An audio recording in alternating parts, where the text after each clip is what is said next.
Today we are going to we are come for the last day of neuro webinar.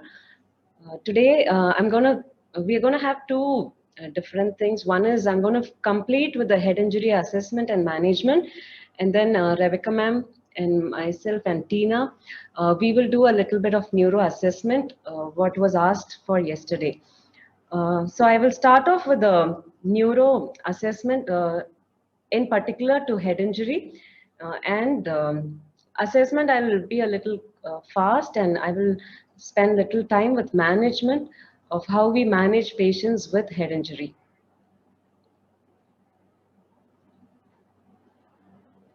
Okay, to start with assessment, what is our main goal is we have to evaluate and treat life-threatening injuries. Yesterday we learned about primary and secondary injuries. Primary is what happens at the accident site. When a patient meets with an accident, that is what happens. The primary injury, it can be prevented if patients have own helmet, or if they are traveling in a four-wheeler, if they have own a seat belt. Those things can prevent primary injury. But otherwise, what we deal in the hospital is mainly to manage secondary injuries. So what we are going to see is basically how the secondary injuries are being managed in hospital. Any assessment, we always have history, physical examination, and diagnostic tests. Diagnostic tests, I have not put much, but the only diagnostic test that we do is CT scan and an X-ray of the C-spine, the skull and the C-spine, to rule out any fractures of the C-spine basically. And the CT scan is the only diagnostic test that we have that is done during emergency. So I will not be covering that, but history and assessment I will take you through.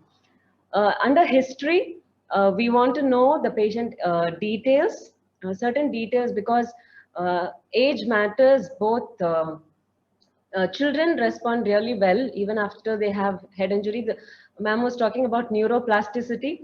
Because children have good neuroplasticity, their outcomes are really good. Elderly, along with their comorbidities, or if they are on anticoagulants and other things, their bleeding risk is really high.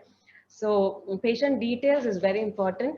The mechanism and timing, when did the patient have injury and what mode of injury patient encountered. And then after the accident, if the patient had any vomiting, seizure, or any persisting headache, pre-traumatic amnesia, any past medical history, medications, especially anticoagulants, and social history. We usually get history of whether they are alcoholics and the last time when they consumed the alcohol. This is the neuro assessment sheet, or the initial assessment sheet that we follow in our ICU, where or whatever I talked about has been covered. If you go through this, you will find the history, and when the patient had loss of consciousness, seizures, any ear bleed, nose bleed, vomiting, and all the other history pertaining to a patient, we collect it in this. So this is our first and second sheet of history collection. And then these are the other things. ABC, when I talk to you about management as well, you will understand why ABCs are important. Here again, we go through that ABCs. This is all what happened in casualty. This is another summary of injuries that we do, where patient, especially in the phase, if they have any injuries, that will be marked. Those are the abbreviations that are given, like if patient had an abbreviation or a laceration or a stab wound, all those things are marked on a pictorial representation. And this is a secondary survey. What happens to the patient in the hospital? These two forms are usually performed by the physicians. The other four, these things are filled by the nurses in the ICU. Okay, so this is our trauma assessment sheet that we have. Coming to examination, ABCD, ABC is very important again. For our easy understanding, I put A, B, C, D, E, F, and G. Airway is very, very important. If you see in neuro head injury management, especially two major things. One is we have to prevent hypoxia and hypotension. Those two are the very bad killers in head injury. If patients have one episode of hypotension, systolic BP less than 90 and hypoxia less than 90 saturation, patients are definitely going to have bad outcomes. So assessing the airway, maintaining an open airway is very important. Already in GCS, we saw if patient's GCS is going to be less than 8, definitely they have to be intubated and ventilated. While we take care of the airway, we have to take care of the C-spine, because we cannot do head tilt and chin lift to open the airway. We have to follow jaw thrust maneuver. Breathing and ventilation, make sure patient is saturating well. If patient is not saturating, we have to give supplemental oxygen. Circulation, again, if patient has any obvious bleeding, external hemorrhages, that has to be taken care of, because I already told hypotension is very, very bad in head injury patient. Why hypotension and hypoxia are bad is because the brain totally depends on the blood that flows to it. It takes up oxygen and glucose from the blood that flows to it every minute. So if we cause hypotension or hypoxia after the patient has come to the hospital, then we are going to cause a lot of damage to the patient. So in your hospitals, if you're going to take care only in the initial setting, please make sure that patients' BP is really good and their saturation is good. Those are the two things that thing, if you take care of, then the patient's outcome will be really good.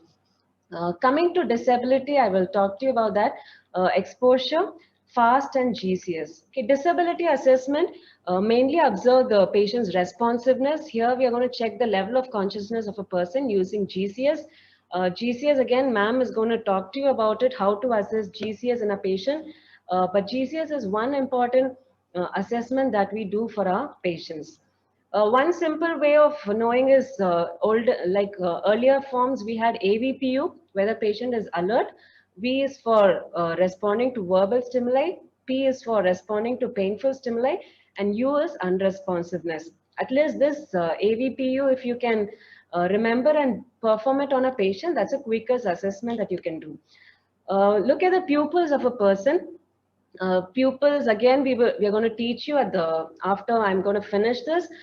This is a picture where the patient has anisocoria. If you can look at his pupils, you will find one side the pupil size is small, the other one it is little dilated. This unequal pupil size is called anisocoria.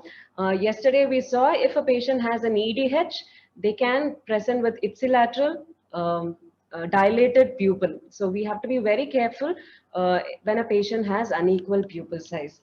Coming to, I'm sorry, coming to motor assessment. In our ICU assessment sheet, we initially document GCS, then comes pupils, and the third thing that we mainly monitor is motor assessment.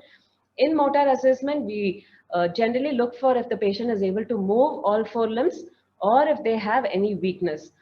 This weakness is not because of any fracture or anything, but it is we want to see whether patient is not, without any fracture, if the patient is not able to move or if they are able to move. So muscle strength assessment, again, we will teach it to you how to perform a motor assessment. But these three are very important: GCS, pupil size, and motor assessment. Exposure, expose the patient to observe for any signs of trauma. During this time, make sure you keep the patient warm. What do we assess when we expose? We also look at the C-spine. If there are any fractures or any dislocations, we should be able to palpate it. While we palpate the cervical spine and the entire spine, we should be able to find if there is any dislocation or fracture. While we are doing assessment in the at the back, make sure we follow log roll unless and until the entire cervical spine and the thoracic spine has been cleared. Whether a patient has any fracture or anything, that has to be cleared by the neurophysician. F, okay, we have seen airway, breathing, circulation. Under disability, please remember GCS, pupils, and motor assessment. E is for exposure. F is for fast assessment. This is an ultrasound assessment that is done, again, in emergency department. FAST stands for focus assessment of sonography in trauma. So this is an ultrasound assessment. The main reason why we do fast assessment is to look for any internal bleeding, especially in those areas. Those four areas are pointed. One is the epigastric area. The other one is the below the hepatic curvature, one is on the splenic curvature, and one is in the bladder area. So those four areas you can see: hepatorenal recess, perisplenic view, subxiphoid in the pericardial window, and suprapubic window. So in the subxiphoid area, we look for any cardiac tamponade or any collection around in the mediastinum. Hepatorenal perisplenic, again, to look for any internal bleeding. This is done by doctors, but we have to make sure that fast is a negative or positive. That it will be reported as fast positive or fast negative. This basically tells us if the patient has any signs of internal bleeding, then that has to be addressed. Coming to vital signs again is very important here. Pulse rate, respiration, and blood pressure, both increase and decrease can signify any neurological problems. So I will tell you all these things put together. We have Cushing's triad. Cushing's triad stands for bradycardia, bradypnea, and hypertension with a widened pulse pressure. So these three things we shouldn't take very lightly: pulse rate, respiratory rate, and blood pressure. Because these three things will tell us if patients have Cushing's triad. Cushing's triad is one sign where it indicates that patient is having increased intracranial pressure. Though it is a late sign, but it is very important. If we don't watch out for this, then patients can have herniation, which is a major complication where we can lose patients. So Cushing's triad, the three things that come under that are bradycardia, bradypnea, here it is mentioned as irregular respiration, or it is widened pulse pressure. They will have a large difference between the systolic blood pressure and the diastolic blood pressure. If you can see in this monitor, you will see the BP is 165/85. So there is a large pulse pressure. It's a widened pulse pressure. Heart rate is less. And on the monitor, the purple color one tells you the ICP, and the respiration. I'm not sure. The respiration is not mentioned here, but if you can see on a monitor, all these three readings can be available. Heart rate will be available, blood pressure will be available, and respiration. With these three things, either on the monitor or while we assess a patient or while we check the vital signs, we should be able to pick up Cushing's triad. Sorry. In temperature, temperature can be decreased because of exposure to cold environment, or it can be because of hemorrhagic shock. Common findings. Yesterday also we have gone through individual deficits or under individual defects like basal skull fracture. We already saw all these things. I'm just going to skip through. Look for raccoon's eye, battle sign, halo sign. Okay, all these are things that we have to watch for when we receive a patient. In EDH, we already covered lucid interval and Torkendie syndrome. EDH, these are the other classical manifestations that patients can have. They can have ipsilateral pupillary dilatation, contralateral hemiparesis, headache, vomiting, seizures, unilateral Babinski sign. We will tell you how to perform a Babinski sign. When patients have concussion, concussion comes under your diffuse injuries. Concussion patients can present with confusion. The minimal neurological deficit they can have is confusion, or they can be comatose. There'll be brief loss of consciousness, retrograde amnesia. They might not remember the incident at all. No focal neurological deficits, no significant CT findings, but they can be irritable, restless, they can have headache and drowsiness. What are the warning signs following traumatic brain injury? Please watch for drop in sensorium or GCS, what we call. That will tell the patient's level of consciousness. Pupillary asymmetry is very important. Seizures after a trauma is we have to watch for. Cushing's triad, remember that again: bradycardia, bradypnea, and a widened pulse pressure. And that Cushing's triad will basically tell us that patient is having increased intracranial pressure, and patients can have posturing. Posturing, again, ma'am will explain to you in detail. I've just put the picture: decorticate and decerebrate posturing that we have to watch for in patients. So these are the warning signs. Sensorium, pupillary asymmetry, any seizures post-trauma, Cushing's triad, where you look at the patient's vital signs and look for, in the motor assessment, look for posturing. Okay, that brings me to the end of, these are signs and symptoms which you can go through, what you can see in patients with mild head injury and what is seen as severe head injury. Most of the things that we already went through. Okay, coming to management, how do we manage patients? Already told you ABCs are very important. Airway, breathing, circulation, disability, exposure, and GCS monitoring. Along with that, when patients come to casualty, they are given TT, irrespective of when they receive the last dose. Tetanus toxoid is given. They will be in severe pain because of trauma if they are awake. So, and some analgesics have to be given while they are in the casualty. If they have lot of open injuries or lacerations anywhere in the body, if you're going to suture or if the patient is going to be sutured, they will be put on minimal antibiotics like cloxacillin to cover the skin infection. If patients require intubation or NG insertion or catheterization, those can be done once the initial ABCs are taken care of. This is just a target, what they aim when they manage head injury. Initially, they start with sedation, normocapnia and normothermia, and head end elevation. Those are main things. Normocapnia is carbon dioxide levels. If you take an ABG, PCO2 levels have to be taken care of, and patients' temperatures have to be maintained. I'm going to discuss on all these things. This is just a stepwise management that is followed for patients with head injury. Airway, I have covered a little bit already, but any patient GCS less than 8 definitely will require intubation. That is one of the indications for intubating a patient, because any patient with low sensorium cannot maintain an open airway. So airway, and if patient coming to breathing, prevent hypoxia. If the patient is not saturating or any saturation less than 94, please start with oxygen, supplemental oxygen.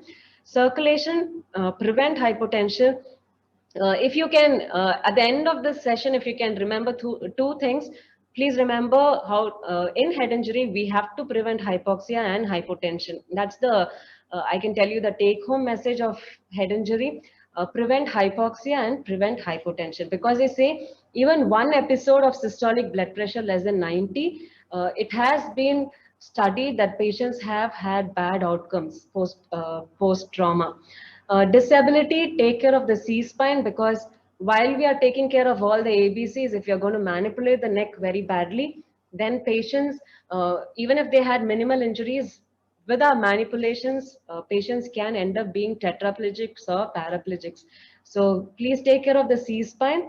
Unless it is cleared by a neuro physician that the C-spine, the collar can be removed, we do not remove the collar. Exposure and GCS, I already told. Coming to the specific management, all head injury patients except basal skull fracture, please make sure that their head of the bed is elevated up to 30 or 45 degree. This is very, very important, because we don't want the patient's ICP to go high. This is one way of reducing patients' ICP. So head end has to be always elevated for patients after head injury, except basal skull fracture. When they have rhinorrhea or otorrhea, they will be put on bed rest. Otherwise, all patients, irrespective of their other nature of head injury, please keep their head end elevated. Hyperventilation was one method of treatment that was used. Still in textbooks, this is given. Or for a very brief period, when we want to reduce ICP in patients, hyperventilation can be used. But long term, as a treatment modality, we cannot use hyperventilation. What happens when we hyperventilate is, it is like when we breathe fast, we wash out carbon dioxide. So when carbon dioxide is washed out, carbon dioxide is a potent vasodilator. So when we try and decrease carbon dioxide by hyperventilation, it causes vasoconstriction. When you cause vasoconstriction, blood flow to the brain decreases. When blood flow decreases, ICP decreases.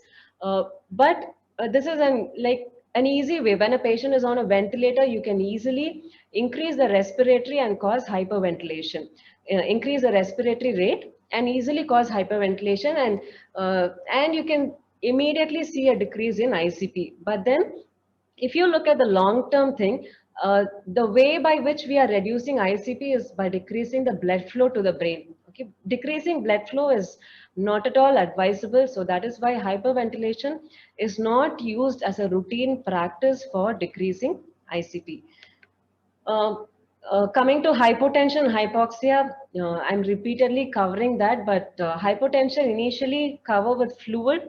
If the patient is not maintaining with fluids, then inotropic support can be added. Fluids again, we do not give fluids with dextrose in the initial period, either normal saline or plasma like those solutions without fluid, IV fluids without dextrose can be given in the initial period, because in stroke also we saw glucose can worsen brain edema. So we have to be careful while we take care of correcting the hypotensive event. Hypoxia again, make sure patient's saturation is good. Cerebral perfusion pressure is another concept that we have to remember. We calculate CPP using the formula CPP equals MAP minus ICP. MAP, we get it from the patient's blood pressure. ICP, we will get only if the patient has an ICP monitoring, and that requires an ICU admission. CPP normally has to be maintained between 50 to 70. Less than 50, you know that we are not adequately covering the patient with fluids, or patient is in hypotension, and more than 70, we are overloading the patient with fluids, which patients can end up with ARDS. It can cause fluid overload in patients. Fluids we mainly cover with normal saline or plasmolite, or we give inotropic support. ICP monitoring, if you see, the procedure that we do is called ventriculostomy or an EVD procedure. When we put a patient on ICP monitoring, we can do two things. One is we can monitor the ICP, where we will get the reading on the monitor. In the entire system, if we see, to one end, the ICP is connected to an EVD bag, where if we find the patient's ICP going high, normal ICP, they say it is between 0 to 15 or 8 to 15. In head injury, up to 20 is considered normal. But if a patient's ICP goes beyond 20, then we do a procedure called venting, where we drain CSF. This is done in our ICU, where nurses do it when they see if the ICP is going high. We do a procedure called venting. This is the ICP monitoring record that we follow. In the monitoring sheet, we document the MAP, the ICP. From that, we get the cerebral perfusion pressure of the patient. If the ICP is going really high, about 20, that's the next column you see, that is CSF vented. How much of CSF we vent each time, and what intervention is done apart from venting, we document it here. The other medical management that we do for increased intracranial pressure is administering mannitol. Mannitol is an osmotic diuretic. This dosage we calculate according to the patient's body weight. It is 0.25 to 1 gram per kg.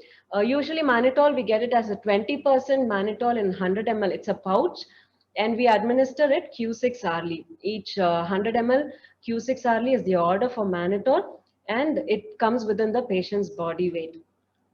Mannitol, we give it as a bolus, but when you give mannitol, because it's a diuretic, please watch for intake output, because we can cause dehydration for patients if they put out too much of urine. The other drug which is given to reduce ICP is 3% saline, which is a hypertonic saline. Both these drugs help in mainly reducing the cerebral edema.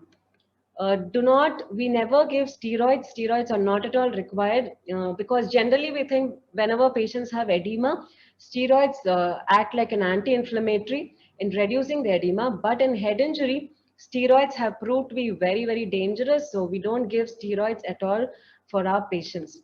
Analgesics, definitely we have to cover them with. We usually go for opioid analgesics, either with morphine or fentanyl. based on the patient. Generally, when patients come to ICU in the first 24 to 48 hours, either preoperatively or post-operatively, we give them analgesia. Sedation definitely decreases episodes of increased ICP. The common sedation that we follow are midazolam or propofol. Uh, both these propofol is a very short-acting drug. Midazolam is also a short-acting. Then we have lorazepam, that is a long-acting drug, and haloperidol will help us in reducing the effects of delirium. If patients are alcoholics already and they come after trauma under the influence of alcohol, all patients can be given lorazepam and haloperidol as STAT doses. Neuromuscular blockade or paralyzing agents we give mainly post-operatively when patients undergo decompressive craniectomy. The usual protocol that we have is first 6 hours we paralyze the patient, and the next 48 hours we sedate and ventilate the patient. So during this time, why we paralyze and sedate is basically we want to give complete rest to the patient's brain.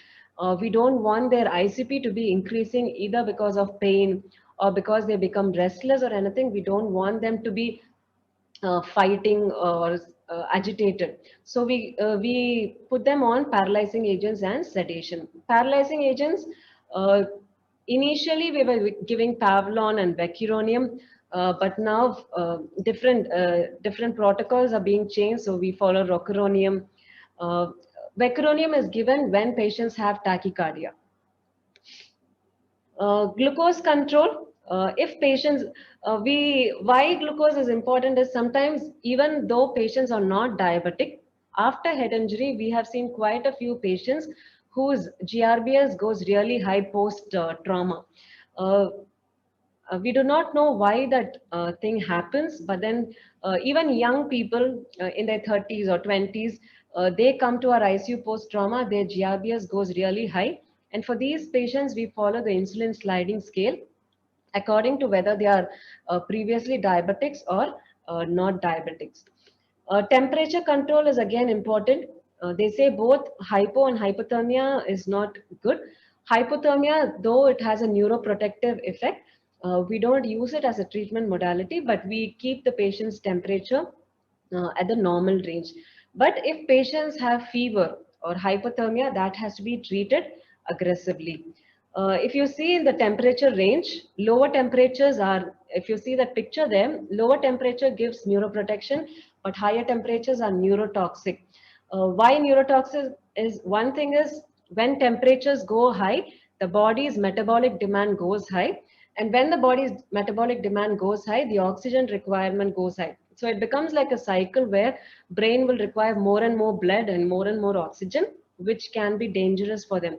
Again, when patients have hypothermia or shivering because of that, shivering again, if you see it increases the metabolic demand by 300 to 500%. So for these reasons, we have to manage their body temperature uh, really well. Seizures is one important thing.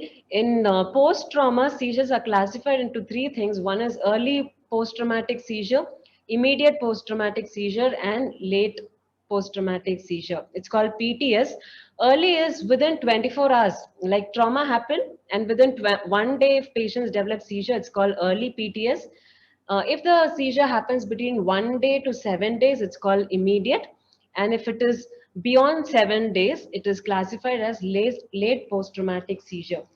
Uh, Usually for all our patients, whenever they come, even when they come to the emergency department, they will be loaded with phenytoin, the first drug of choice that we have.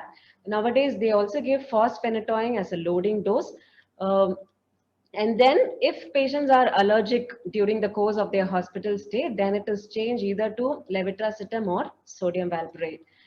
If it is given as a routine prophylaxis, usually anticonvulsants are stopped by the time patients get discharged, or once they come for the first follow-up visit, it is stopped. After that, if patients develop seizure, it is termed as epilepsy, and they are usually referred to the epilepsy clinic. Sorry, the phenytoin dosage, if you want to take down, please take down. The loading dose that we give is 15 to 17 mg per kg body weight. Example, for a 60 kg person, we give 900 mg. That's the loading dose. It is diluted in 500 ml or 100 ml of normal saline, and it is given over 3 hours infusion. Maintenance dose like once the loading dose is given, after that the patients are given the maintenance dose, which is followed in the order like 5 to 7 mg per kg body weight. And for a 60 kg person, again it comes to 300 mg, and this 300 mg is divided into 3 doses, like 100 100 100. We give Q8 hourly. If the dosage comes to 350, for example, the highest dose, for if you divide it into 3 divided doses, you take 100 100. The night dose should be the highest dose, like 100 100 and 150, because phenytoin causes a lot of drowsiness. So give the highest or the maximum dose during the night time when they go to sleep. Other things that you have to watch for phenytoin, I'm sure you might be knowing, but phenytoin causes um, lot of gingival hyperplasia, or if a patient has rash, all this have to be watched for. If they develop a rash or a gingival hyperplasia, phenytoin has to be stopped immediately, because if we continue giving, patients can end up with Stevens-Johnson syndrome. We have seen patients with Stevens-Johnson syndrome, very rare, but usually people identify the rash and the gingival hyperplasia. They can have gum bleed, those kind of symptoms when a patient is on phenytoin.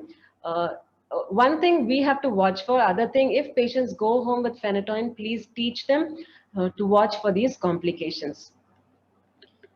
We have done all the medical management, but if still the patient's ICP is high, patient is not improving, the last option that we have is the surgical option, which is decompressive craniectomy, where they remove a part of the skull. And in the ICU, we have to prepare the patient for going to theater to have the surgery. That's about the management part, but there are certain factors that can raise ICP in a person. I will just come to those, how to manage those factors that increase ICP. If you're going to do suctioning, be very careful. Suctioning increases ICP in patients. Anytime before you suction, please hyperoxygenate the patient or pre-oxygenate the patient.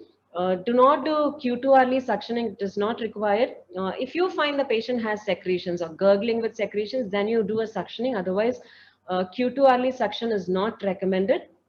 And when we do suction, do not put the catheter inside for more than 10 seconds and limit only to two times. Okay, you put it once for 10 seconds, remove it, and then put it again for another 10 seconds. Do not keep on doing suction for a patient, because suctioning is going to cause a little bit of hypoxia for a patient. Okay, so we don't want them to end up with hypoxia. So be very careful when we do suction. There are quite a few positions that you have to maintain. One is lateral position is usually advised if the patient has a low GCS, any GCS less than 14 or 13, please put them in lateral position, because we don't want the patient to aspirate. If they cannot maintain an airway, we don't want them to aspirate. So make sure that they are in lateral position.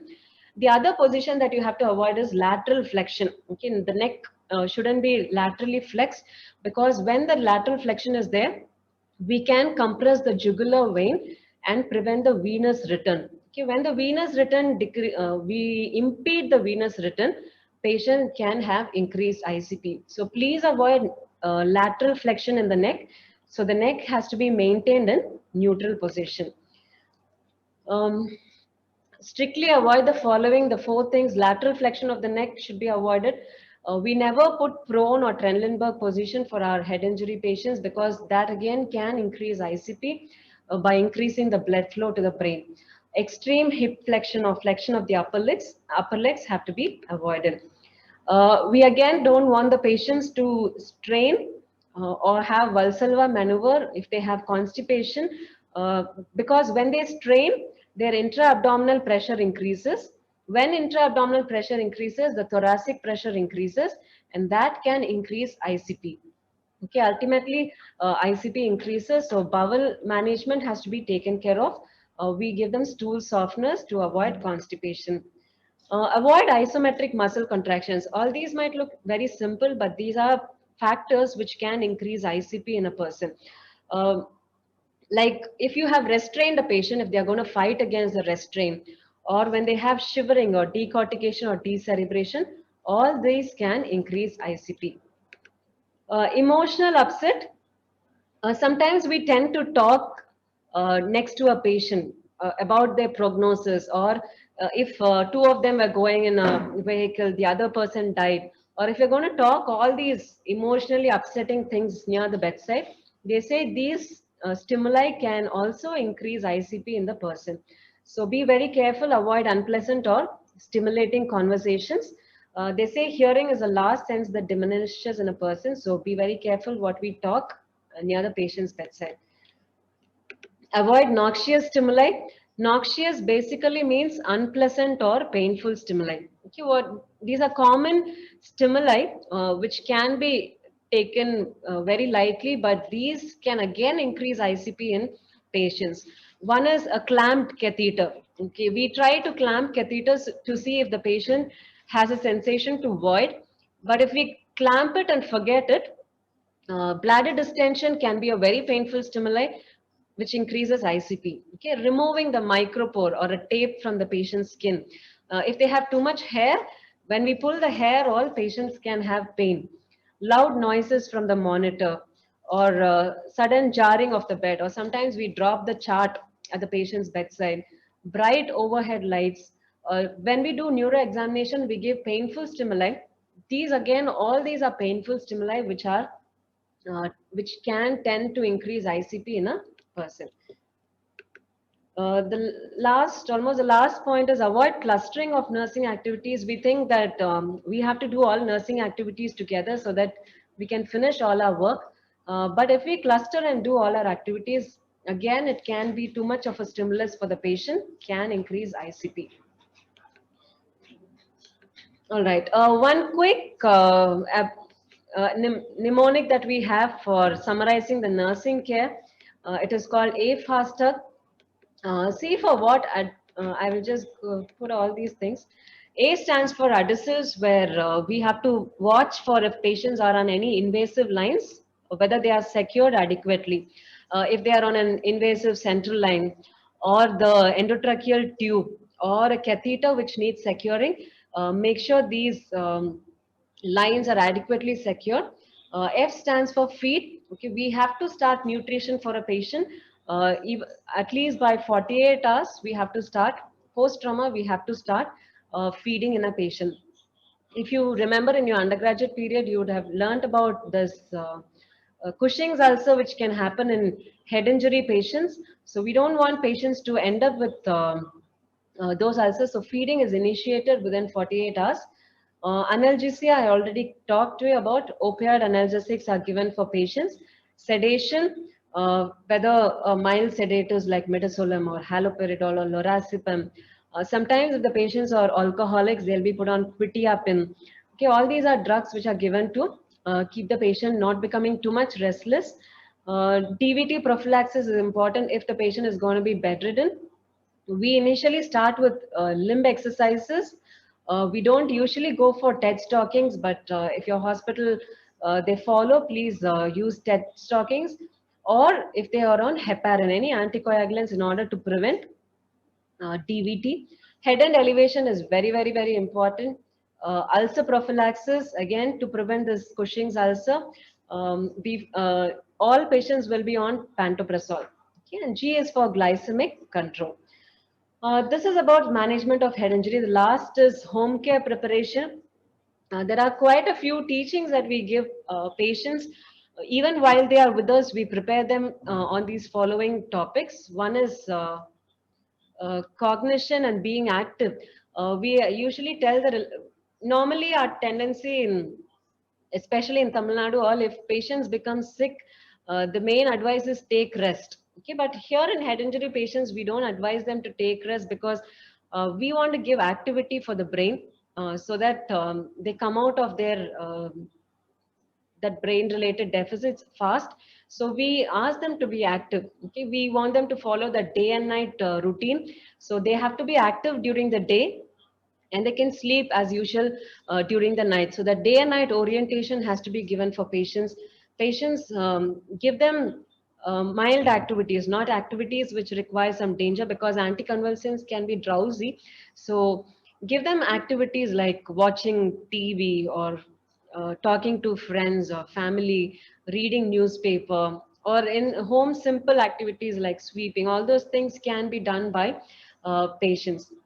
Normal diet, some people think that if somebody has a uh, sickness, diet has to be restricted. Please advise them with normal diet. Most of our patients end up with hyponatremia. Okay, either while they are with us in the hospital, or when they go home, the main electrolyte that we ask them to keep monitoring regularly is hyponatremia.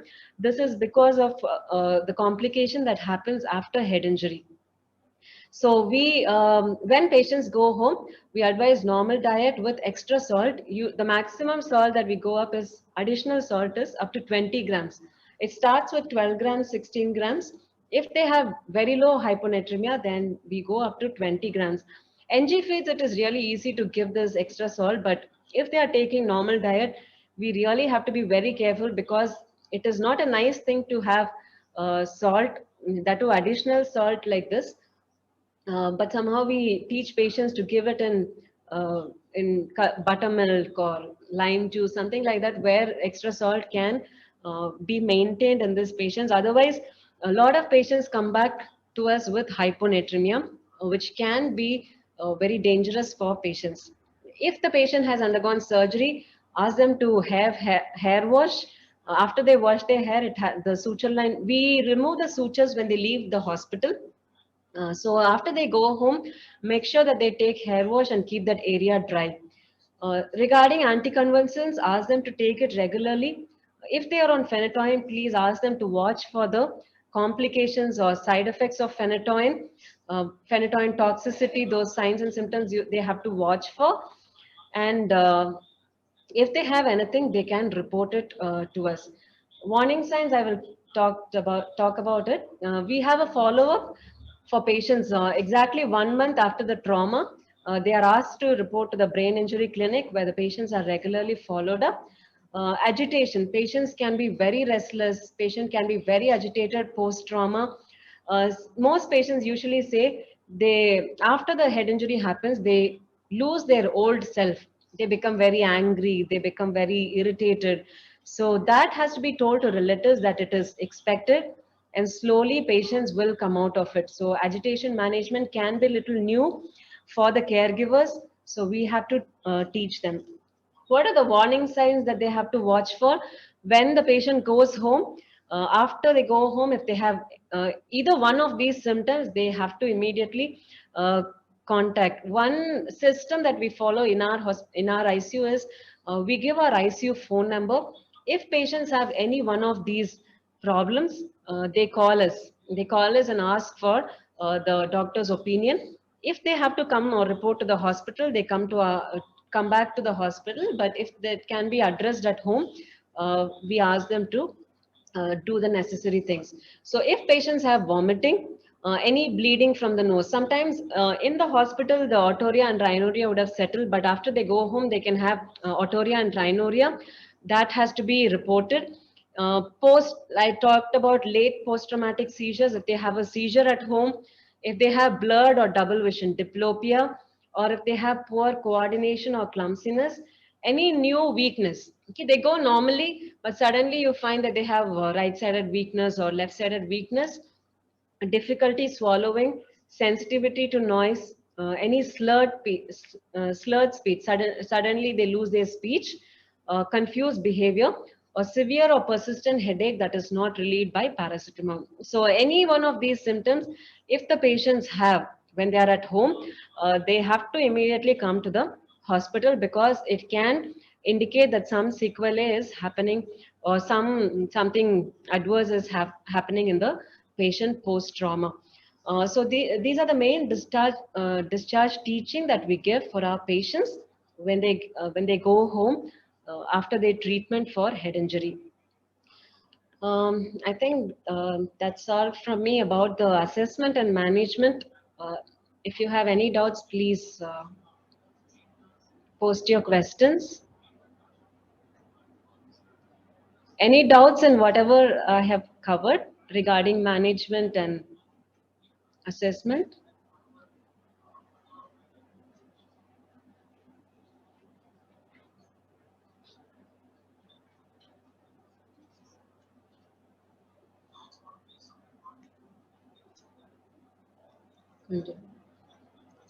Video off.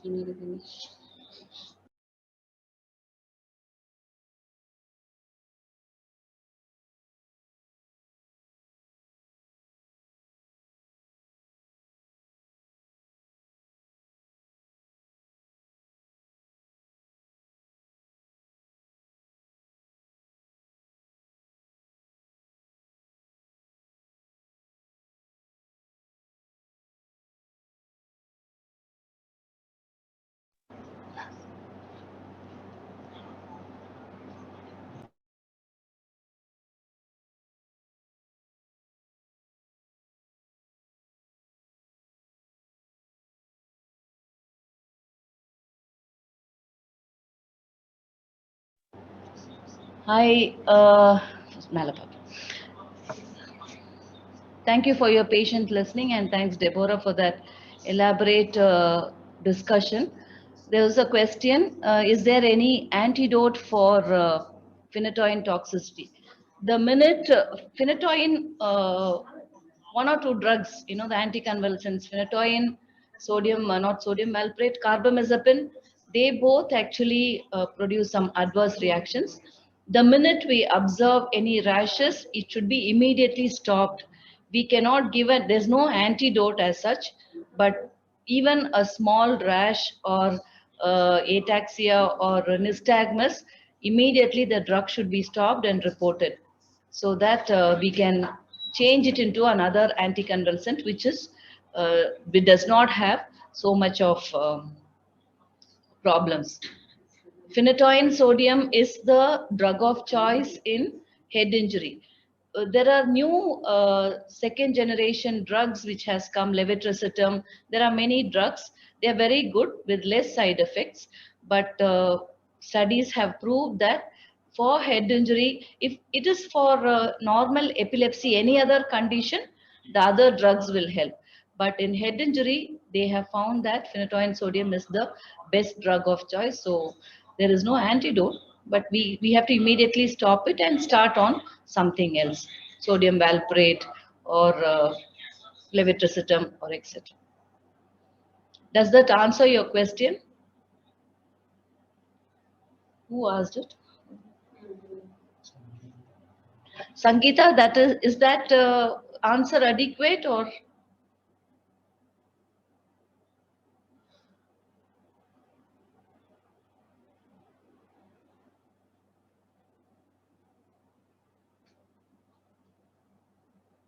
can we, is that okay?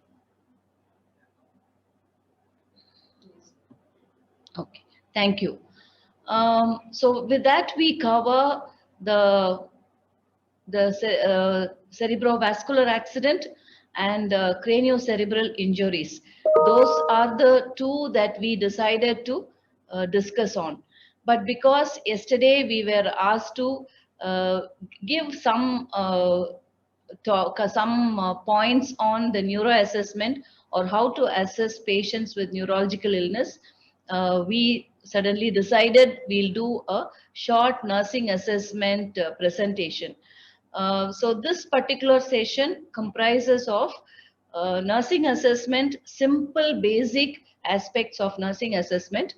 Following after when I finish, Deborah and we have our tutor with us, Ms. Tina. Both of them will demonstrate cranial nerve assessment and how to check the motor strength and one more thing, there's some more things. So to start with nursing assessment. Now all what I'm going to talk in these slides are very, very familiar to you, either as students or staff nurses. You would have seen it, you would have heard it, you would have practiced it. Probably you may also have a lot of views to tell me or, when I say certain things. But still, these are very, very important. So I will be talking about this. These are very basic assessment forms. Okay. The first and foremost is GCS. Glasgow Coma Scale, which was discovered in 1974, was invented in Glasgow by Janet and Teasdale, has stood the test of time. There are many consciousness tools have come up. You would have seen AVPU, alert, verbal, painful stimuli, and unconscious tool.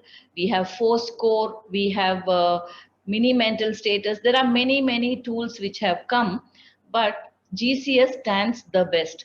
And all over the world, they practice GCS, a very easy, which has high sensitivity tool that can be used. Anyone can use it if they know about it. There are three aspects: best eye response, best verbal response, best motor response. Now, I'm not going to tell you every detail about this because you already know it.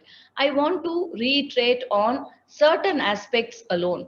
Like, for example, if you take best eye response, we say open spontaneously.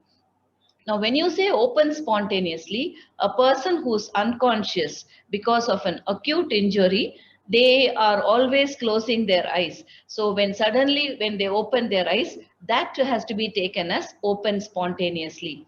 But it also means what is opening spontaneously? It has to be a meaningful eye contact. When you call out the person's name or when you touch the person, they have to look at you, then only it is open spontaneously. Sometimes we also in our department, sometimes people will make a mistake, eye is opening and then, but that eye will not have a purposeful meaning. When there is no purposeful meaning, it cannot be taken as opening spontaneously. That is for best eye response. Now there are four things that you have to learn about GCS. One is check, okay, then you stimulate, then you monitor and you document. What is check? When you go near the patient, when you want to assess a patient using GCS, you must first of all, without stimulating them, look at them. What is their eye response, whether they are intubated, whether they are not intubated, and are they moving their legs, hands, etc. So you just check the person and then you stimulate and then you talk to them, call out their name, or if they don't respond when you call out, you must give a painful stimuli. So, and then you monitor again and then you document. Now, stimulation is very important.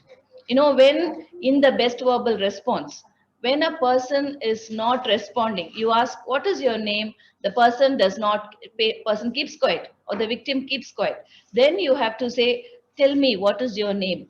Even if it is 10 times, we must, stimulate them to talk and then only mark the score. After many times you have stimulated, the person is not speaking or the person is confused, then you have to mark the score. We cannot immediately say the person is confused. A person says, you ask them, where are you staying? What is this? Which hospital is this? If they say instead of CMC hospital, they say government hospital, or they say some other private hospital, this is not in Vellore, you must tell them, no, you are in CMC hospital or you are in Vellore, and then again you ask them, tell me where you are. So you keep stimulating them, you keep teaching them, and then you get an answer. And after some time only, whatever, if they say the same thing, then you have to take it as confused. So that is best eye response. You give 4, 3, 2, 1. There's no eye opening, you give a score of 1. Now, if you look at the GCS, you will see the last response is 1 for every aspect. That is no eye opening, no verbal response, and no motor response. Sometimes we have a range of 0. In many scales, we have a range of 0. But in GCS, we don't want to give a 0 because even in an unconscious patient, there is some amount of electrical activity in the brain. Okay. Even if the patient in persistent vegetative state, person is not moving, person is just like that without doing anything, even then there will be some brain activity. If you collect the electrodes by EEG to the brain, it will show some electrical activity. So you cannot give a 0. Yesterday I was telling you about the electrocerebral silence. That is, when you connect the electrodes, it must give a flat line. Then only you can give a 0. Until then, it has to be 1. So that is why even the least score is 3 by 15 and not 0 by 15. Okay, so that is about eye opening. So you start with the open spontaneously, then you go to the verbal command, then you go to the painful stimuli, and then when they don't respond, you give a eye opening. The second aspect is no best verbal response. Now coming back again to sorry about that, best eye response. Sometimes after craniotomy, a neurosurgical procedure, you will have the patient will start having swelling of the orbital or wherever the operated site, and eyes will be fully closed and sunken. You'll never be able to, they will never be able to open. So you should not forcefully open the eye and say open. Okay, they will have to, you have to give them time and check the response from the patient. Best verbal response is the second component, which has 5 aspects. So it goes on like 5, 4, 3, 2, 1. Now oriented is, if they are, you ask them what did you eat, they say I ate chapati or idli, and then you say where are you, I'm in CMC hospital. What are you doing, I'm sleeping. So they are able to converse with you, interact with you. That is oriented. We generally say time, place, person. So that's the same thing. You ask them about the person, you ask them about the time, you ask them about the place. But if they are confused, they may not answer you well. Then you have to teach them, as I said earlier. Then you again check and then see if they are confused.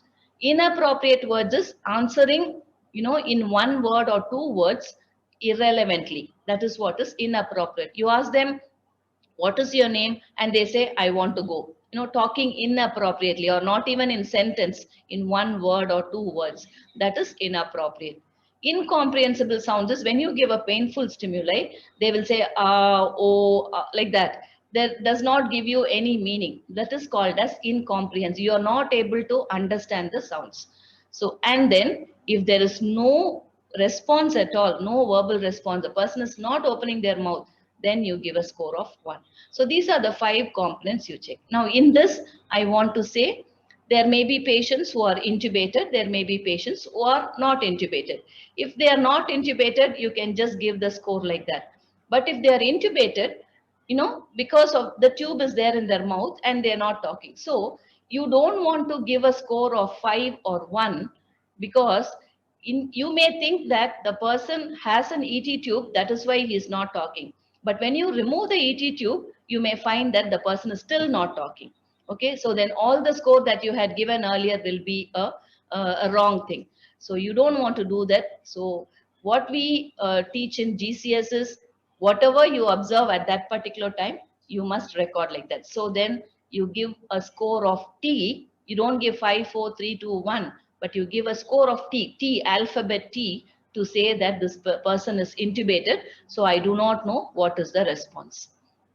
Coming down to best motor response, you have 6 components, that is 6, 5, 4, 3, 2, 1. Obey commands. Obey simple commands like, open your mouth, close your eyes, open your eyes, lift your hand. So they are called as simple command or 1-step command.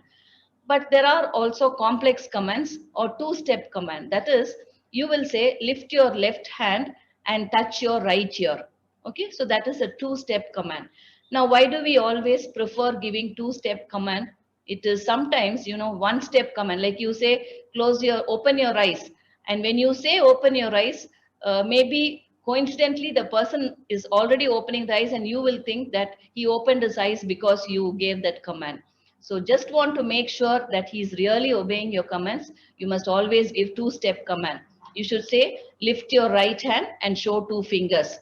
Or you say, lift your right hand, touch your eye. So that is called as 2-step commands, which will authentically prove that they are obeying commands. Then coming to localizing pain. Always localizing pain and withdrawal pain, there are problems. People will not will always confuse. Now, if you look at this picture, the first 2 pictures, don't look at the writing, but if you look at the clinical tips, you can see there is one localizing to pain and there is one withdrawal to pain.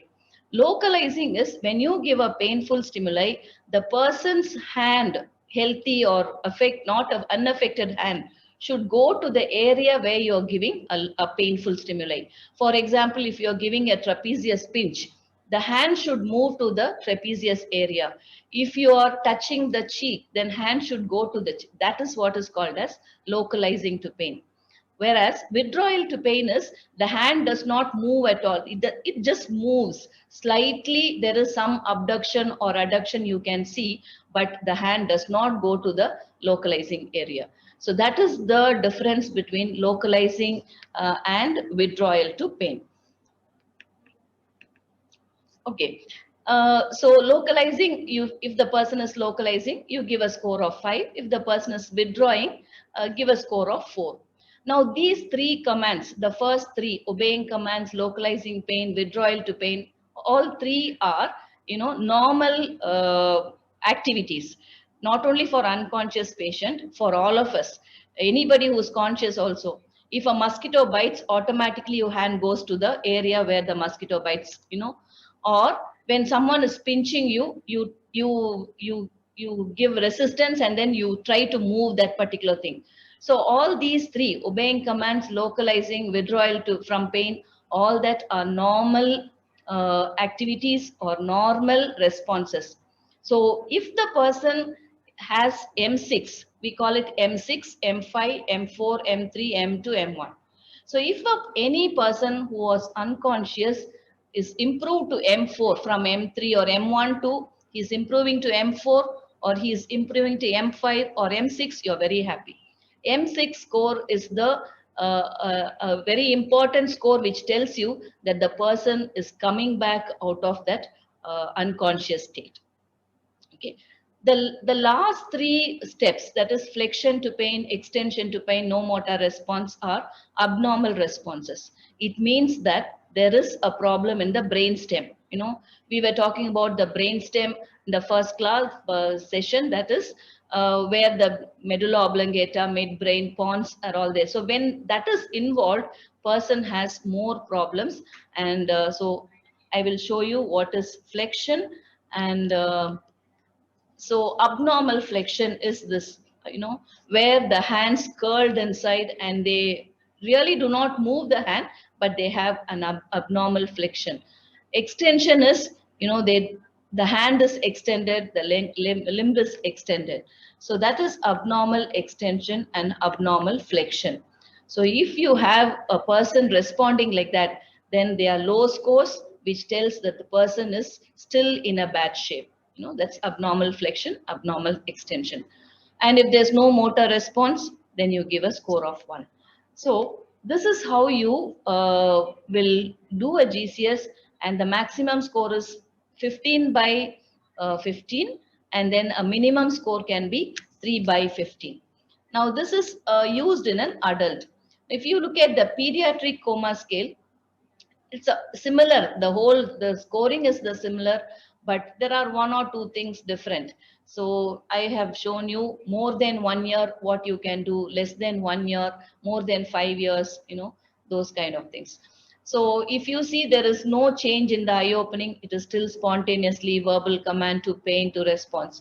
The only change is in the verbal response, where a child less than 1 year or more than 1 year, we do not expect them to talk. So you have something like only sounds being produced by a child, irritable crying, cries and is unconsolable, cries but is unconsolable, or persistent inappropriate crying and screaming, or grunting, those agitated, all these are scores. So if you look at this and then you score the pediatric child accordingly, but the scores are the same. So this is the difference between the adult and the pediatric GCS. Okay, so as I said, the M score is the predicting score of the outcome. Okay, of course, all the other things also important, eye opening and verbal response. But M score, even if the person is not talking, even if the person is not opening eyes, if they are able to do M6, we feel that the person is improved and they are ready for extubation, they are ready for weaning, they are ready for transfer to a mild ward, etc. So those kind of decisions will be made if the person is M6. Okay. Now, where do you give physical stimulation? We all remember we were taught that sternal rub is one important thing. Sternal rub is completely removed from providing, it is not anymore advocated. There are three areas that you can give stimulation. One is between the fingers, the nail beds.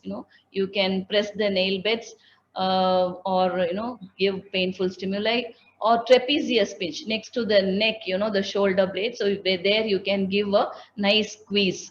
That will also stimulate the person. Or supraorbital ridge, at the eyebrows, not the soft part of the eye, but the hard part, the orbital bones where you can feel. That is supraorbital ridge. So these are the only three areas where you must give painful stimuli. And remember, sternal rub is removed. Where GCS is not used, uh, GCS is mostly used to predict the outcome and to say what is the status of the person in an acute setup. But once the person crosses, any person who has been there for 2-3 weeks, after 2-3 weeks, automatically the eye will open. So you should not think that patients opening eyes spontaneously. When it becomes a chronic condition, don't check GCS anymore. Now there's a condition called minimally conscious state, persistent vegetative state. That name is changed to minimally conscious state. So in that particular condition, the person will look like they are awake, eyes are open. They may sometimes look at you, sometimes they may not look at you, they may not respond, they are not aware of the surroundings. So then that is there you cannot check GCS. Babies less than 36 months, it is always said that do not check GCS in these children. Locked in syndrome. Okay, we said this is the pontine lesion where only the eye will be moving. They cannot speak, they cannot move. There, if you go and give any painful stimuli also, they are not going to respond. So there, if you think that the patient prophylactically sedated, the first 48 hours, the doctors will want to sedate the patient to give rest for the brain, or paralyzed. There you need not check GCS because you are prophylactically sedating them. Okay. But if you want to wean them, when you're going to wean them, you stop the sedation, and then when they are slowly coming out, then you can actually check their GCS. That is needed when you want to wean them. People who are mentally retarded, you can't check GCS, and differently abled, they're deaf, mute, blind, all three together, all that we cannot check GCS. Now, whenever we check GCS, pupils also should be checked. Now, pupils and GCS goes together. When doctors want to know about the condition of the patient, when you say if they ask you what is the GCS, you must say GCS and also the pupils with them. GCS is so much and pupils is so much. One more thing about GCS is always you can tell a total score. Suppose if you get about 10 by 15, you can say 10 by 15, but you must also expand the score. What is 10? What is the E score? What is the V score? And what is the M score? That will be more appropriate for people to understand. So when you check GCS, you also check for pupils, pupillary asymmetry. Debbie was telling about anisocoria. How do you check? You must always shine the torch from the sides, okay, to get the correct interpretation, correct result, and then you say which nerve is helping in the pupillary constriction is oculomotor nerve. If you look at this picture, you can see that pink fiber which arises in the brainstem comes and innervates the eye muscles. It also innervates the pupils, and so when there is an uncal herniation, when there is an increase in intracranial pressure, this oculomotor nerve is at the sides of the temporal lobe. So when there is more pressure, there will be oculomotor nerve palsy, and so then you have that particular ipsilateral side, you have the dilatation. So it is the oculomotor nerve that we check. Now, what are the things that we check in pupils? We must check the size, shape, and then the reaction. taking the shape first. What are the normal shape is a round shape. Sometimes you can have an abnormal shape like, you know, a oval shape, which usually this pupils assume an oval shape when there is an increased ICP. So if you have a shape like this, you must immediately realize that there is a problem, that is ipsilateral pupil, and inform. You can also have a dilated, a big pupil, you know, and sometimes it may be fixed, sometimes it may not be fixed. This is again a sign of increased ICP. And when you can have abnormal pupil shapes in conditions like cataracts, cataract surgery, glaucoma, trauma or inflammation, or congenital. So shape is normal, is the normal. Going on to the size of the pupil, you can have size. Indians usually have about, you know, normal is from about 2 to 6. Depends on the build of the person also. So 2 to 6 can be normal. Make sure that eyes are opened fully and the pupils have accommodated to the room light, and then you must check the size. Then you shine the torch and you see for the constriction size, not the normal size. When the pupils constrict, whatever size you see, that is the size of the pupil.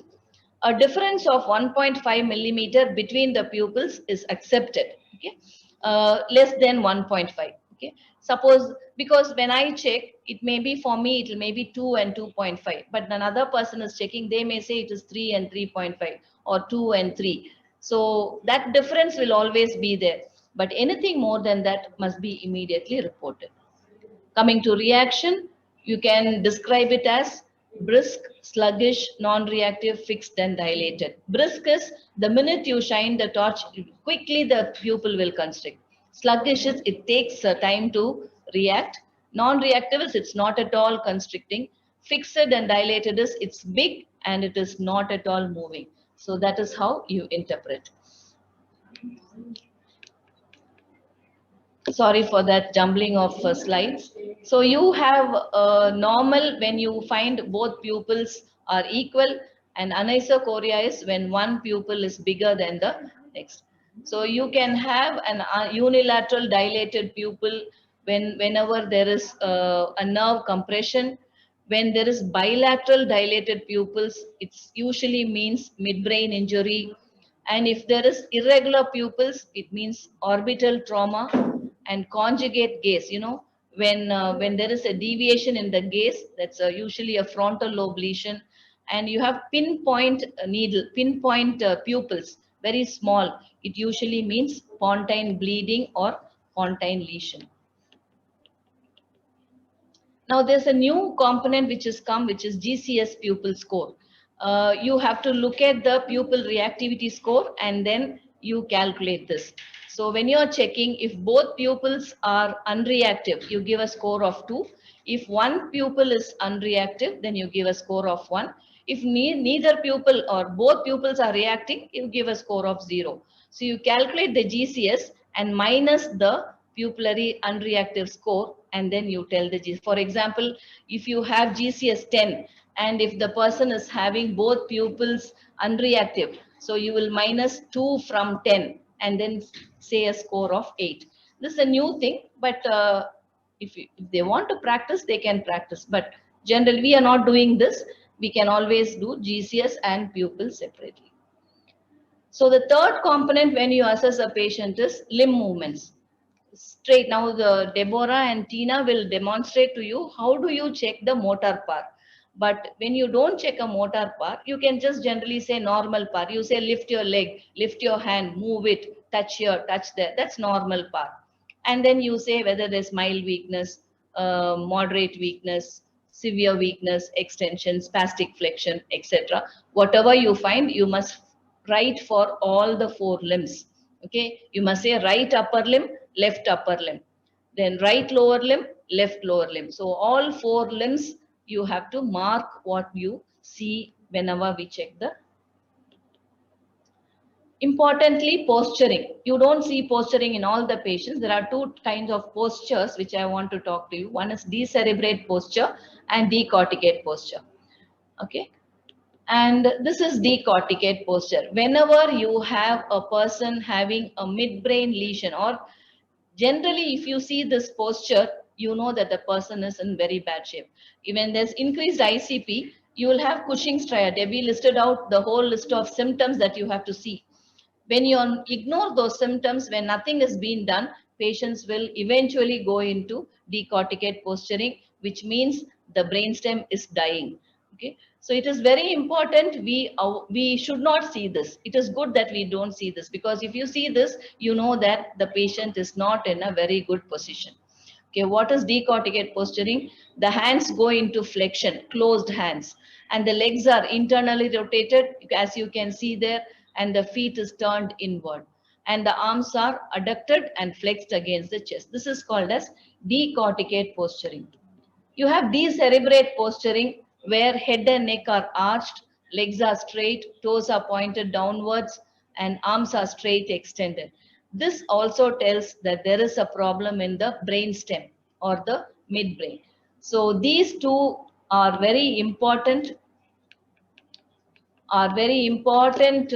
postures that we need to learn about, because if you see this, immediately it has to be reported. If there is a decorticate, sometimes there may be a better outcome, patient may, but if it is a decerebrate posture, which is lesion below the midbrain, it is very difficult. I want to wind up saying this. Warning signs. Again, the same thing what Deborah has said. Okay. Altered sensorium is the first and foremost sign that you have to see in your patient. A person who's been talking, sitting 15 on 15, all right, suddenly becomes quiet. Sometimes we think, when I started my career in this neuro, I was very annoyed when everyone was waking up the patient. They would not let the patient sleep. Every 1 hour, every 2 hours, they'll be waking up, calling them and saying them. So I thought, what is this? They're not letting the patient sleep. Then I learned why it is important to wake up. You don't want the brain to be silent. You always want to stimulate the brain. Remember, the more you stimulate the brain, the better the outcome. So you have to keep on checking them. Do not let the brain sleep. Okay, so altered sensorium is the first and foremost. That's why if you come to our department or in the ward, the brain injury area, it'll be so noisy. Everyone will be talking. The relative will be talking. This nurse will be talking. Doctor will be talking. Just to keep the person awake. So we can't let the patient sleep like that. So remember altered sensorium. Even if you don't remember anything, remember altered sensorium. Headache with or without vomiting, visual problems, pupillary asymmetry, increased systolic pressure. If there is increased systolic pressure plus bradycardia, it means that there is a problem with the brain. If there is hypotension with bradycardia, it means that there is a problem with the spinal cord. Okay, so hypertension with bradycardia, hypotension with bradycardia. Widening pulse pressure, respiratory deviation, limb weakness, whether it is unilateral. Anytime when you have a patient who has any kind of problem, cerebral vasospasm or bleeding into the brain, or it can be increased ICP, person will have either monoparesis or hemiparesis, both one limb becoming weak or both limbs becoming weak. Seizures, we are going to show some pictures and how to identify seizures. It can be both focal and generalized. So this is called as Cushing's triad, which are the signs of increased ICP. Systolic BP, okay, widening pulse pressure. When systolic BP is increasing, the diastolic will be remaining the same or it will decrease. So that will cause the pulse pressure to widen, and then pulse decreases, which is bradycardia. If you see these three things, you must inform immediately so that promptly something will be done to reduce the increased ICP.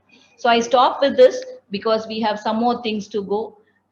We will take the questions at the end of the demonstration also, so that if you see the demonstration, you see the other sessions, and then at the end we'll be happy to take the questions. Please keep your questions ready. We want to interact with you. Please talk to us. Please include, if you are having any new thing that you're doing, please tell us also. We will learn from you. Please talk to us. Thank you once again. Now I invite Deborah and Tina to come and demonstrate the checking of motor assessment, and then at the end we will project some seizures and for you to see. Thank you.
All right. This is regarding motor assessment. When we do motor assessment for patients, this is called MRC, muscle MRC. Okay, this is the grading that we have for motor system assessment. It grades between 0 and 5. Like all of us, uh, two words that you have to remember in motor assessment is if somebody is able to move against gravity and against resistance. For example, I can lift my hand against gravity, and resistance is if I push against my hand, if somebody pushes against my hand, I'll be able to overcome it. Okay, so those are two terms that you have to remember when we do motor assessment. So somebody has to be able to move against gravity and against resistance. So based on these two terms, we have this muscle strength grading between 0 to 5. 5 is the normal power. When we grade muscle power, we write 5 by 5. So what is 5 by 5 is if, like what I explained now, if I'm able to move actively against gravity and against resistance, that is called normal muscle strength, which is recorded as 5 by 5. Then the next one, grade 4 or 4 by 5, is when the person is able to move against gravity but only able to resistance a minimal, person is not able to resist fully, a minimal resistance only they can withstand. So that is 4 by 5. Grade 3 is they can move only against gravity but not against resistance. So if you ask the patient to lift their hand, they will lift, but then if somebody pushes against their hand, they will not be able to overcome that resistance. That is grade 3. Grade 2 is when gravity is eliminated. Resistance definitely there's not there, but when gravity is eliminated, they can move their hands. Example is, imagine patient is lying. Imagine I'm lying on the cot and my hand is on the mattress. If they ask me to move like this on the mattress, I can move. But if they ask me to lift like this, I cannot do it. So when gravity is eliminated, if I'm able to move, gravity is eliminated is because the bed is supporting my hand and gravity is eliminated. I can just do this lateral movements on the mattress, but then I cannot lift it. So that is grade 2. Grade 1 is only flickering movements. Okay, when we give pain or anything, only some flickering movements that you can see in fingers or the lower limbs. That is grade 1, and 0 is absolutely no movement at all. Whether we give pain or spontaneous movement, nothing is there. So no movement is graded as 0 by 5. Once again, I quickly go through it 5 by 5. If somebody is able to move against gravity and against resistance, that is a normal muscle strength. 5 by 5. 4 by 5 is movement is possible against gravity, but only against minimal resistance. Motor power 3 is they can move against gravity but not against resistance. Grade 2 is when the gravity is eliminated, movement is possible. Grade 1 is only flickering movements, or 1 by 5 is only flickering movements, and 0 by 5 is no movements. I will quickly demonstrate to you how this motor assessment is done. Myself and Tina, we will do the demonstration.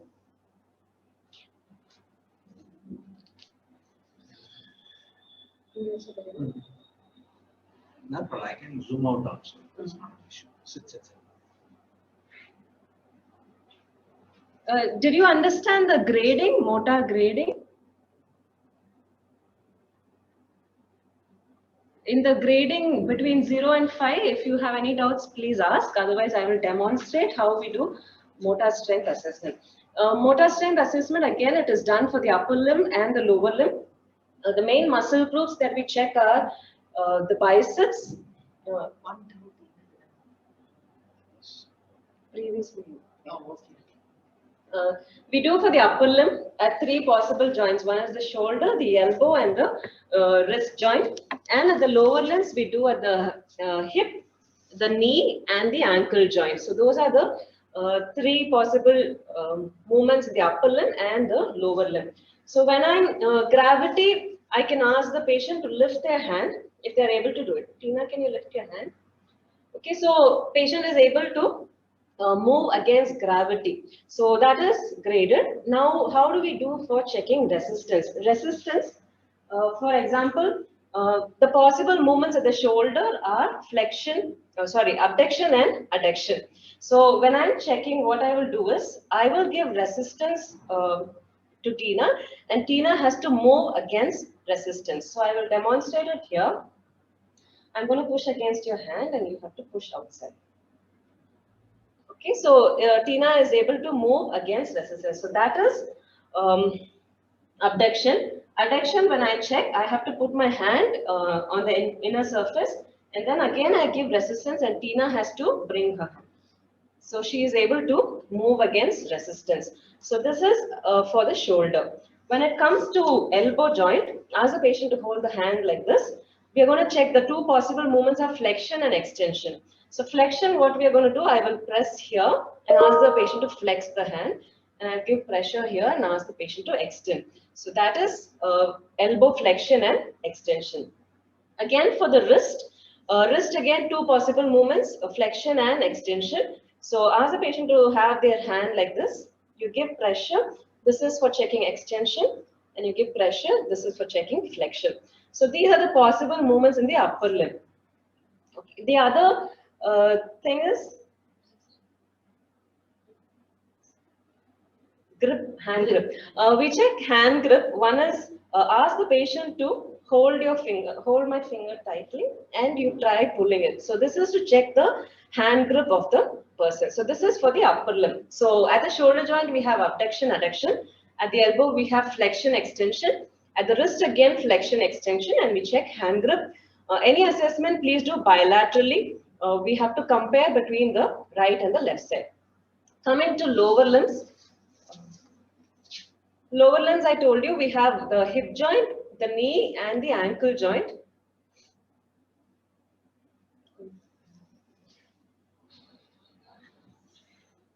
I hope you're able to see. Okay, at the hip joint, we have 4 possible movements. Okay, we have abduction, adduction, flexion, and extension at the hip joint. So for abduction, I put my hand here and ask the patient to move against it. So this is for abduction. Adduction, I put it between and then give resistance and she presses. So this is abduction and adduction. For flexion, I put over the thigh and give resistance and she moves against resistance. For flexion, I put, this is extension, I put under the thigh and then she has to press down. Okay, so these are the 4 possible movements, and we check the motor grading against this. So at the hip, abduction, adduction, flexion, and extension. Extension.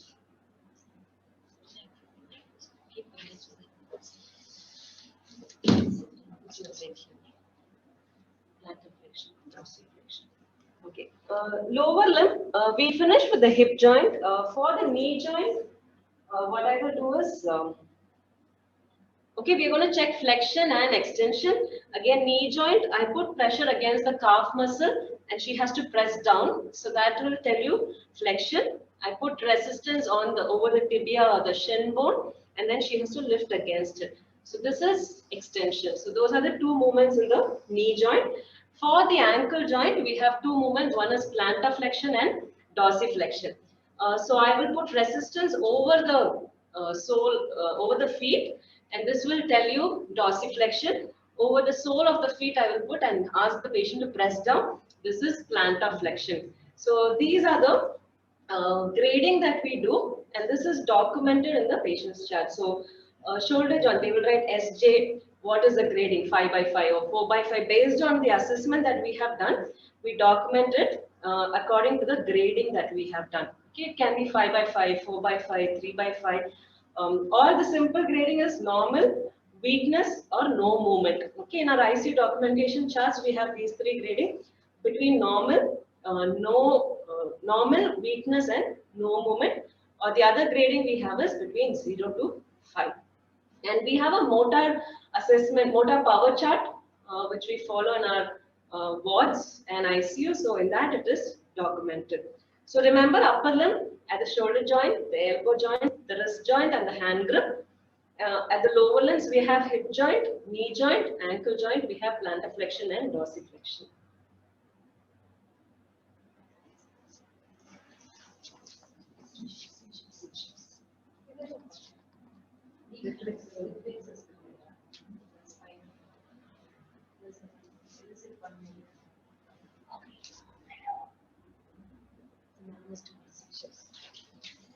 Seizure video, no? You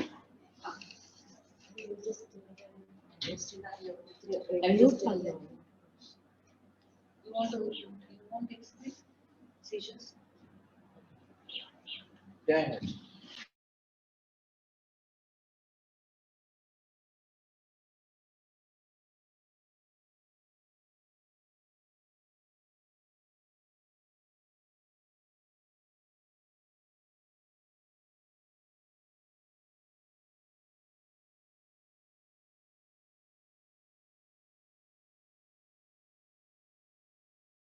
Opening. Just wanted to give a scenario for you. Just today, what happened in our department? A patient was actually had underwent cervical corpectomy. Cervical segment problem, and then he underwent corpectomy. Nothing to do with brain at all. It's a cervical injury, and this patient was in ICU, and patient suddenly who was already talking had an altered sensorium, slowly became not completely unresponsive, but had was confused and not very dazed, not well talking. So they were wondering what could be the problem. So they checked the BP was normal, patient's ECG is normal. Then they thought it must be a problem with hypoxia. So the patient was, ABG was taken, that is also normal. So nobody knew what was wrong with this patient and why he suddenly developed altered sensorium.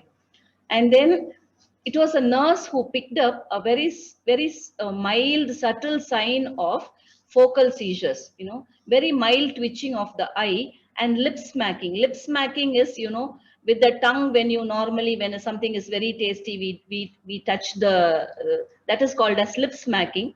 So she found that particular thing. And so then it was identified as a very mild seizure. So they decided to do an magnetic resonance angiography, and then they found there was an ICA thrombosis. Yesterday patient underwent surgery, but somehow a thrombosis entered into the internal carotid artery. So then now they know there is an ICA thrombosis, and then prompt intervention will be done. Now why I'm saying this is, as nurses, we should be able to, sometimes you may not see big seizures like GTCS and all. Seizures will be subclinical seizures, or we always tell our staff nurses to use a magnifying glass when you assess a patient. From head to foot, you must find out what even a small thing, a small deviation from normal can matter a lot. So just look at the seizure, and I'll I cannot tell every seizure about here, but whatever happens, little bit I can see. Look at this.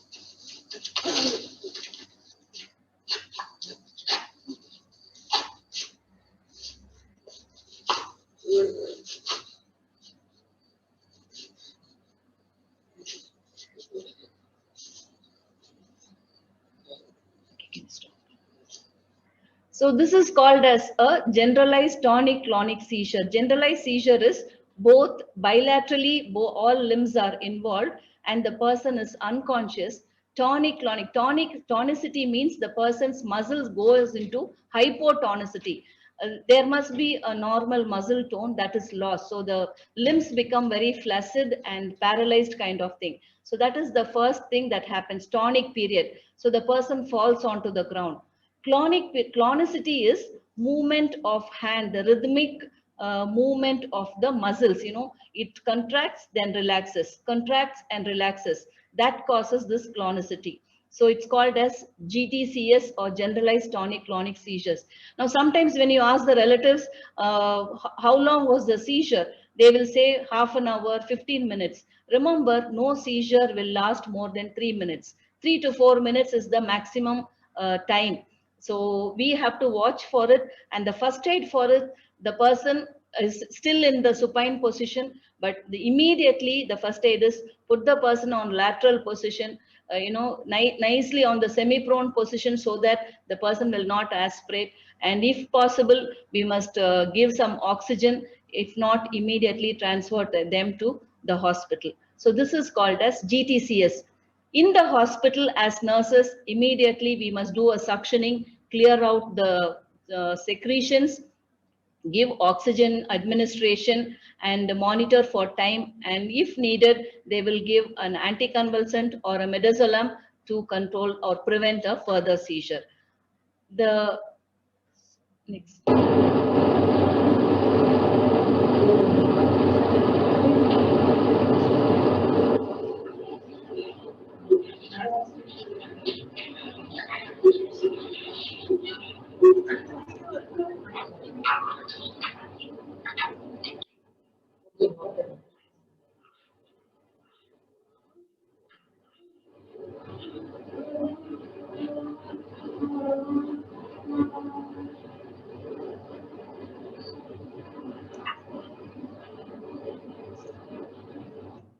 Okay, this is a complex partial seizure. You don't see a seizure at all, but that's just the grunting, the person is not aware of what is happening and eyes are open.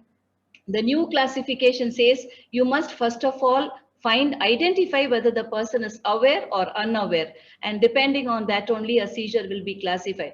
Here the child was aware initially and suddenly becomes very confused and does not know what is happening. So it's a complex partial seizure where the child was aware and becomes unaware.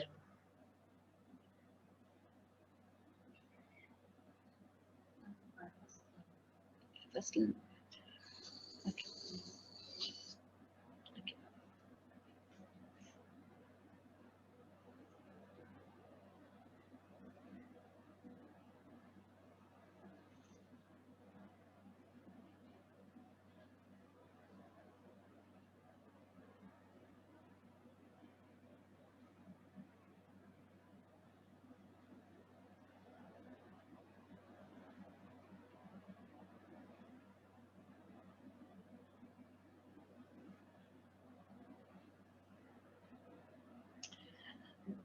Okay. The first one is a myotonic seizure. Myoclonic seizure is you can't see a seizure. Person is actually aware there, but what the friends are doing is they're trying to restrict the movements. That is a very wrong thing to do. When a person is having any movement, abnormal movement, it should be allowed to complete on its own. When you try to restrict the movements, hold the hands or hold the shoulder or body, then it can cause Valsalva maneuver and it can cause fracture also. That's myotonic. A similar seizure to that is Jacksonian march. Slowly from fingers, seizure will proceed to the whole hand and the hand will throw up like that. That is also a seizure. Now this seizure is called as atonic seizure, where the person is suddenly sitting and then there's no control of the head and then they fall down. If they are standing, they will fall onto the ground. So that is called as atonic seizure.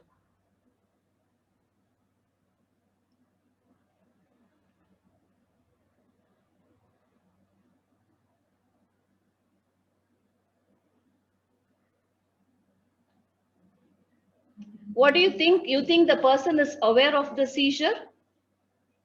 Can anyone say or comment?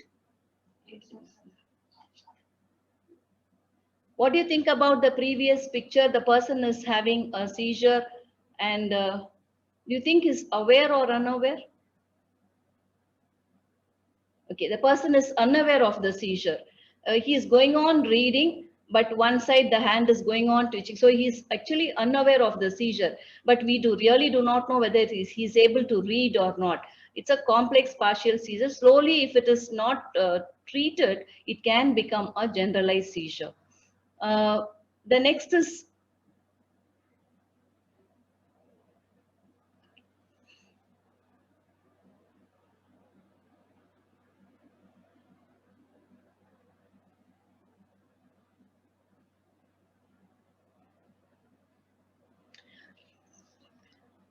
this is called a petit mal seizure, which is called absent seizure, which usually occurs in children only. Adults you don't see really. Any activity that they are doing, for some moment they will stop doing that activity. Suppose if the child is in the school and she's writing some notes, so she will stop writing and just stay like that. Eyes will look into vacant and then they will not. And after few seconds, she will start continuing, resume back what they were doing. Like you see, this boy was playing ball and suddenly he stopped and then he started playing again. It will actually not look like a seizure only, but only when we investigate, we will know that's called as petit mal seizure or absent seizure.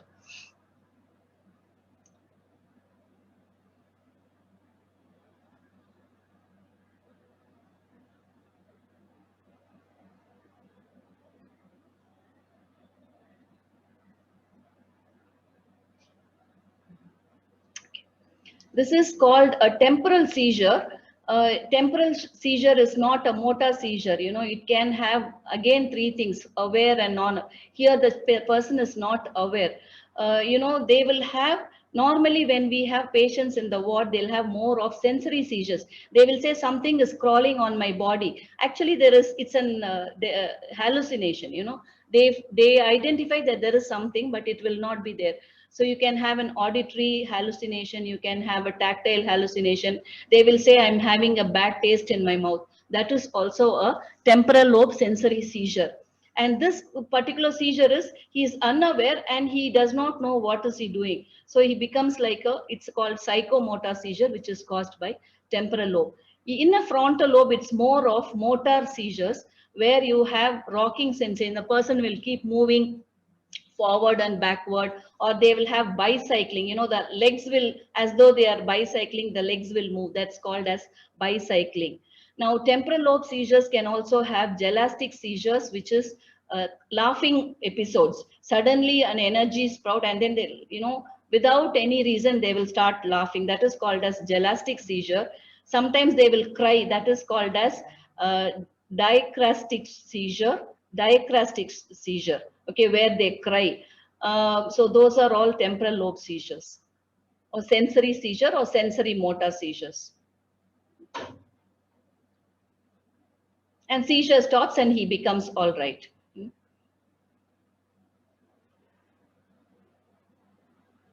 Is there any more?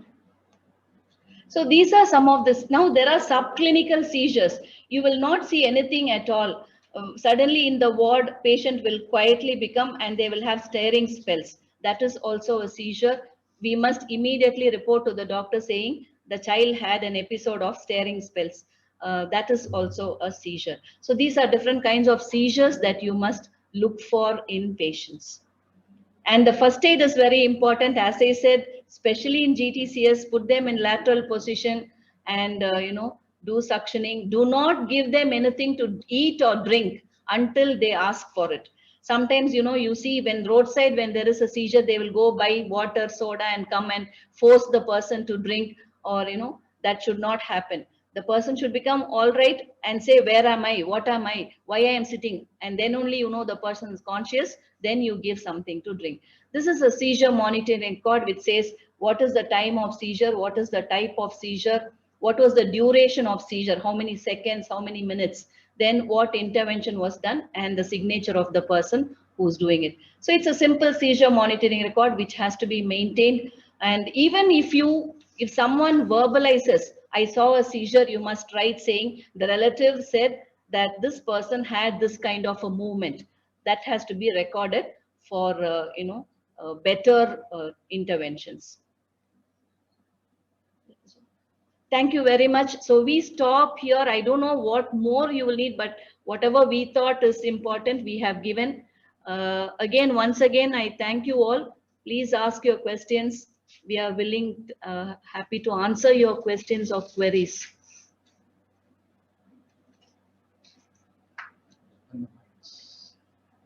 We are opening the mics so that you can ask your question if you have.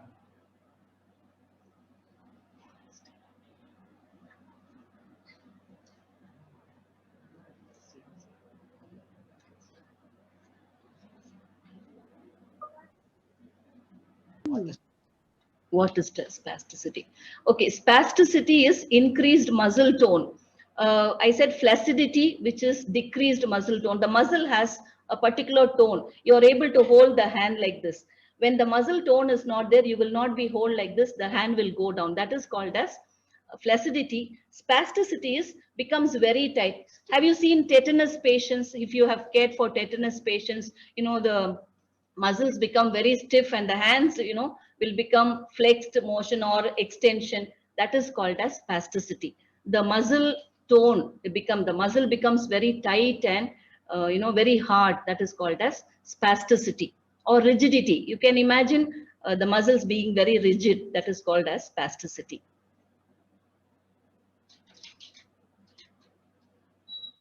Example, I showed you the decorticate posture and the decerebrate. That is also an example of muscle spasticity.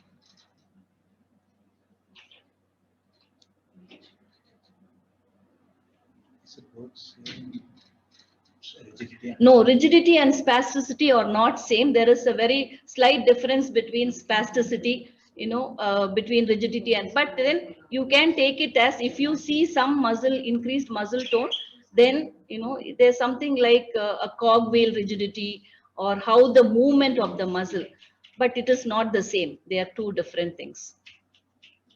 What is the term for laughing seizure? Gelastic seizure. G-E-L-A-S-T-I-C.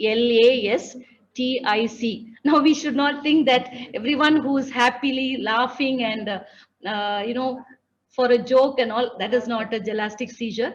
Gelastic seizure is out of, without any reason, someone bursts out laughing.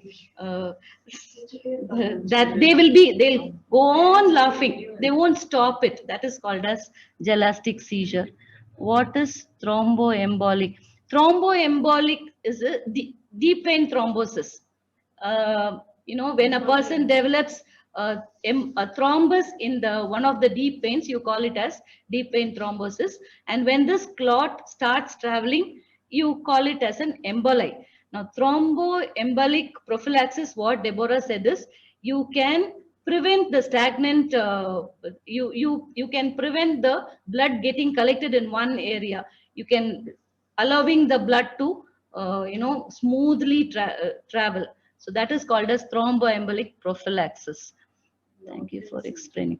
Locked-in syndrome is a pontine lesion. The pons verali, when there is a infarct, when there is a tumor, when there is a bleeding, then the person will go into locked-in syndrome. From neck down, the person will be quadriplegic or tetraplegic. The person will not be able to move. Only the eyes will be moving.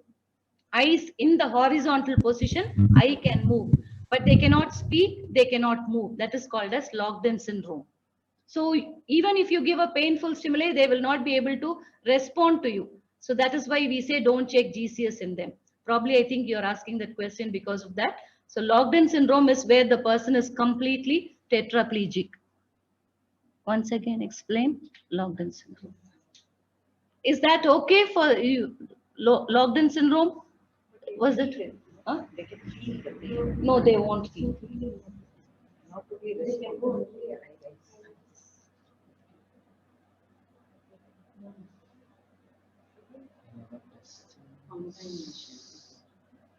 This complex partial seizure as specific symptom of any disease. Yes, it is a epilepsy, but if there is a temporal lobe lesion, if there is a sclerosis in temporal lobe, they can have partial seizures or temporal lobe seizures. It is part of a disease.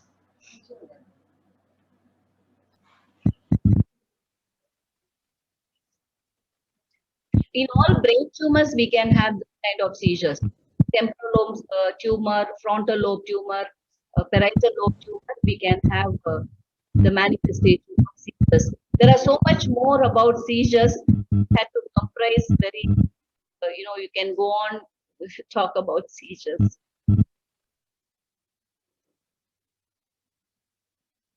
Stop. 5 o'clock each. Oh, thank you very much. Thank you for your patient listening and your questions. Have a good evening. Hello, ma'am. Shimi here from CMAI. Hi, Shimi. Hi, nice to meet you. Ma'am, thank you, ma'am, Rebecca, ma'am, and Vinita, ma'am, and Deborah. Deborah, yeah, sorry. Thank you for this very informative sessions over the last 4 days, and it was very informative and very simple and put it. And many of our school students are joining in groups. You didn't see them in the video, but there are groups of students attending this last 4 days classes, and we have received a very positive feedback from our school. So thank you very much, because neurology is one thing where tutors find very difficult teaching, but I hope this was a very good refresher course also for them. Thank you very, very much, ma'am, Rebecca, ma'am, for coordinating. Thank you, ma'am. Thank you, ma'am. Thank you, everyone. Thank you very much, ma'am. And thank you all participants for your active participation. Vinita, Yeah. ma'am, thank you so much. Thank you for arranging this this classes. I want to at this time thank Rebecca ma'am, Mrs. Rebecca, and Deborah for doing these classes. I know I was also listening and I said, oh, I feel like learning again neuro. There are so many things which we forget, and it's nice refresher, but there was a lot of things that were covered, and I hope it was not too much. But what I feel is seizure is something that we need to also touch upon, because that's something that we may see more often than brain injuries. So at this time, I want to thank the Faculty of Neurological Sciences Nursing Department, and also Shimi for you coordinating for this classes. What I want to announce is that we are planning to have something called clinical nurture series every month, 1 hour class, 1 hour of sharing from each of the departments, something very important related to some protocols and management, very, very specific management, which I feel will be useful for us to use in our own hospitals. And suppose you are using something, you can also share. So that will be starting from next month. So maybe I will request Rebecca ma'am again to share on seizures a little more in one of those sessions. So thank you once again. Thank you for your patient listening and participation. Thank you, Shimi.